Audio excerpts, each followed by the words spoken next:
दोस्तों, ताबश जो कि मक्का का अमीर तरीन नौजवान था, वो घर में इंतहाई उदास बैठा था। उसकी वालदा को फौत हुए अभी 4 दिन हुए थे। उसकी वालदा उसकी कुल कायनात थी। अरबों रियाल होने के बावजूद भी उसकी जिंदगी की बहारें खत्म हो गई। बेशुमार गाड़ियां, बेशुमार बंगले उसको सुकून फराहम नहीं कर रहे थे। वो कमरे से बाहर निकला, उसने गाड़ी को स्टार्ट किया और मक्का का चक्कर लगाना शुरू कर दिया। वो ये सब कुछ अपने जहन को सुकून देने के लिए कर रहा था। गाड़ी को चलाते चलाते अचानक उसने गाड़ी को रोका। उसे सख्त गर्मी में 2 छोटे बच्चे नजर आए, जिन्होंने फटे पुराने कपड़े पहन रखे थे। दोनों बच्चे पसीने से शराबूर थे। उसने दोबारा गाड़ी को स्टार्ट किया और अपनी अनजानी मंजिल की जानब बढ़ गया। अभी उसने 1 किलोमीटर का फासला तय किया था कि उसके जहन में ये सवाल गर्दिश करने लगा, अगर इन बच्चों की जगह तुम्हारे भाई होते तो क्या करते। ये सवाल बार बार उसे तंग करने लगा। चनाचे उसने गाड़ी को वापस टर्न किया और उनके पास पहुंचकर गाड़ी से नीचे उतरा। उस वक्त उन बच्चों की मां भी उनके पास पहुंच चुकी थी। ताबश ने इन्हें सलाम किया। इसके बाद उनसे पूछने लगा, आप लोग किस वजह से परेशान हो? आपके बच्चों ने किस तरह के कपड़े पहनने हैं? अगर आप लोगों ने कहीं जाना है तो मुझे बताओ, मैं आप लोगों को वहां पर छोड़ देता हूँ।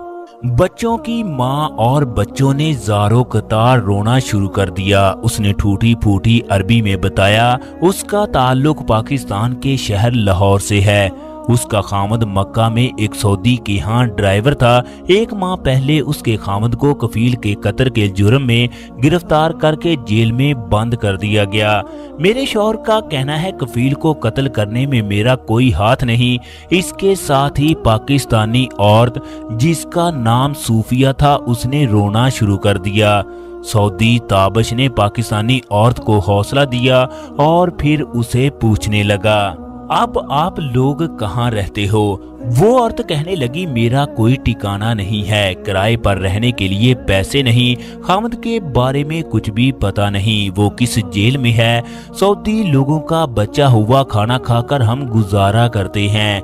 ताबश ने दोनों बच्चों और मां को गाड़ी में बिठाया और अपने घर ले गया, जहां पर वो अकेला रहता था। उसने घर पहुंचकर सबसे पहले तीनों को अच्छा खाना खिलाया, फिर बच्चों को बाजार लेकर गया, उन्हें अच्छे कपड़े पहनाए, फिर तीनों के पास बैठकर कहने लगा, मेरा इस दुनिया में कोई भी नहीं है, मैं अकेला इस घर में रहता हूँ।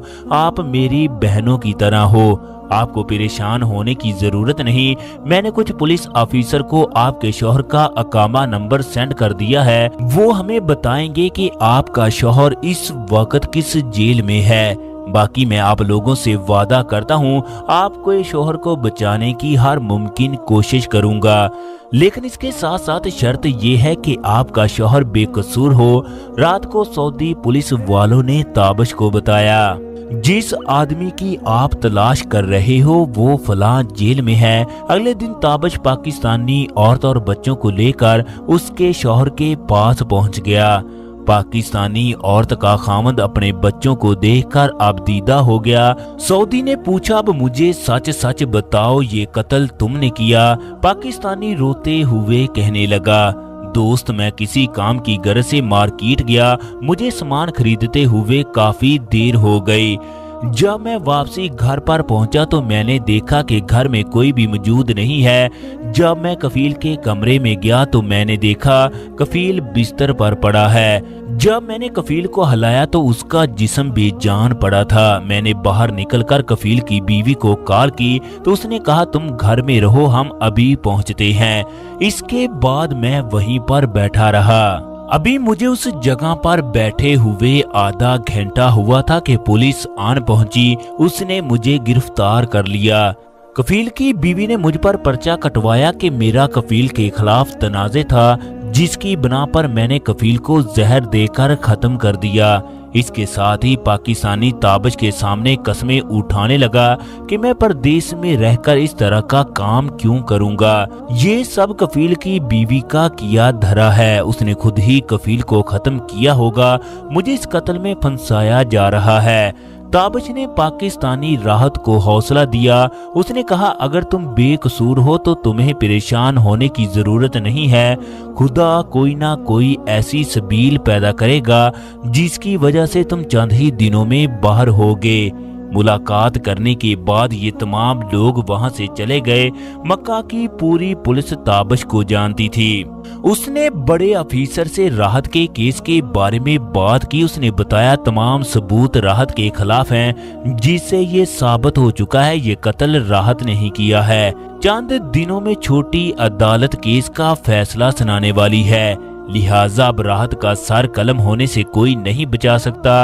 अफीसर कहने लगा, मैं फिर भी आपके साथ हूँ, मुझे बताओ क्या करना है। ताबिश ने अफीसर को साथ लिया। इसके बाद ये दोनों कफील की बीवी के घर पहुंचे। वहां ताबिश को मालूम हुआ ये कफील की तीसरी बीवी है, जिसकी उम्र 20 साल है। ताबिश ने सऊदी कफील की बीवी से पूछा, क्या आपको पक्का यकीन है कफील को खत्म करने वाला राहत है? वो कहने लगी, इसमें कोई शक की गुंजाइश नहीं कि राहत का कफील के साथ तनाज़े था।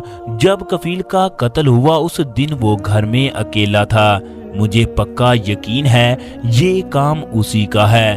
ताबिश ने बैंक से पता करवाया तो मालूम हुआ कफील की बेशुमार जायदाद है।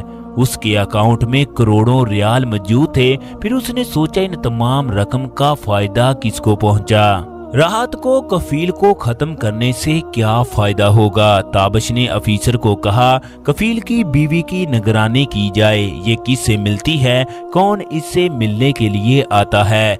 अकेली ये तमाम काम नहीं कर सकती, यकीनन इसके साथ कोई ना कोई जरूर होगा। ताबिश की बात सच साबित हुई। कफील की बीवी से रोजाना एक नौजवान मिलने के लिए आता, चनाचे उस नौजवान को गिरफ्तार कर लिया गया। दूसरी तरफ राहत की बीवी खुदा के घर में जाकर रो रो कर दुआएं करती, ऐ रब उसके खामद को बचा ले, तेरे बाद वही उनका सहारा है। ये रोजाना उसका मामूल था। आखिर खुदा ने उनकी दुआएं सुन ली। नौजवान की तफ्तीश की गई तो पता चला कफील की बीवी और उसने मिलकर कफील को कत्ल किया है। इद्दत के बाद वो दोनों शादी करने वाले थे। जब राहत को इस तमाम केस में फंसाया गया, तमाम कहानी खुलकर सामने आ चुकी थी। चनाचे असल मुजरम को अदालत के सामने पेश किया गया, जबकि राहत को रिहा कर दिया गया। राहत के पास अल्फाज नहीं थे, वो ताबिश का किस तरह शुक्रिया अदा करे। उसने रोते हुए उसे गले से लगा लिया। उसके बीवी बच्चे भी ताबिश का शुक्रिया अदा करने लगे। इसके बाद ताबिश ने राहत और उसके बीवी बच्चों को अपने ही घर में रख लिया। यूं ये लोग उनके घर में एक मेंबर के तौर पर रहने लगे।